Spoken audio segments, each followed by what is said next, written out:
I like Splatoon 2. I really do. It's fun for the exact same reasons that Splatoon 1 was fun. You go around and ink the majority of the floor to get your team more points, using different weapons and outfits as you go along. But there was one thing I didn't like about Splatoon 1. It was repetitive as all heck.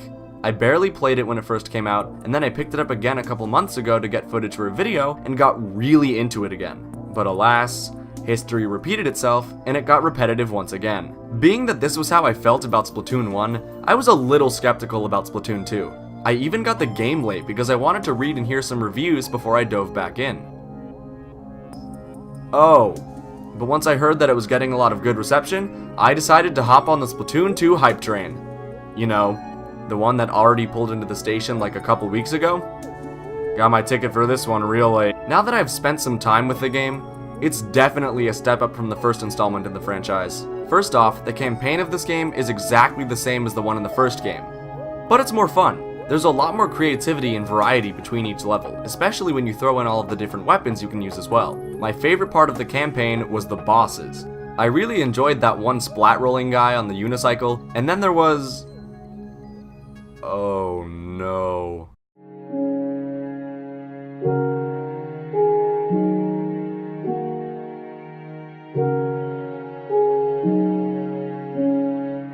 Oh god, they want revenge! This boss is fun too.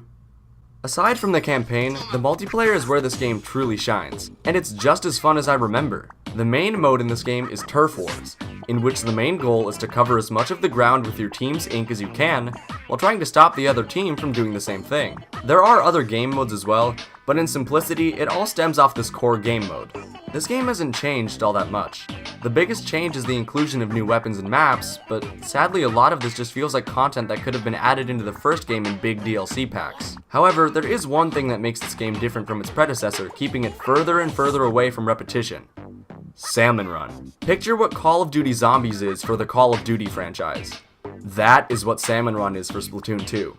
It's a horde mode situation where you have to capture eggs from the invading... these guys, and you have to deliver the eggs to a certain net and put them in. Similar to the normal multiplayer modes, it has different maps, different weapons, and also a bunch of different bosses to kill as well. What's also cool about this game mode is that it has a completely different progression system from the normal multiplayer. What isn't cool about it is that you can only play it at certain times on certain days. Why, Nintendo? Just why? But hey, Splatoon 2 is on the Switch now at least. This makes the game appealing in a lot of different ways.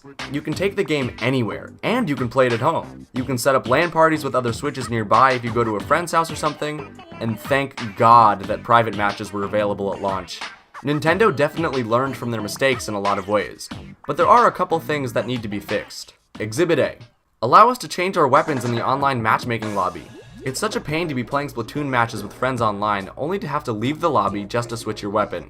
It's an unnecessary hassle, and makes continuously playing through the multiplayer matches much less fluid. Exhibit B. Making Salmon Run only available at certain times was a mistake. Every Splatoon 2 player I've met has raved about Salmon Run. It's potentially the most fun part of Splatoon 2, and it's restricted over half of the time. Please, Nintendo, hear our pleas! Exhibit C. What in the name of all that is good and holy is that? And those were my quick thoughts on Splatoon 2. Basically, I like this game and it's pretty fun. It's nice to have Splatoon on the Switch now, which allows for more playtime and accessibility. All of the new content in the sequel is very welcomed, especially the addition of Salmon Run, but there are some changes that would be nice. And even though there's no current integrated voice chat, that doesn't stop me from hopping on Discord with a couple friends and just splat gunning the floor match after match after match. Anyway, thanks for watching guys, and I'll see you on the next one. Hey guys, thanks for watching. If you enjoyed the video, then leave a like before you go. And if you really enjoyed it and you want to see more of my videos in the future, then feel free to subscribe. You can follow me on Twitter for updates and other random stuff. You can watch my Knack review on the left, and you can watch a podcast that I was on the CyberSoup podcast channel JAMAcast below it. Thanks again for watching, and I'll see you on the next one.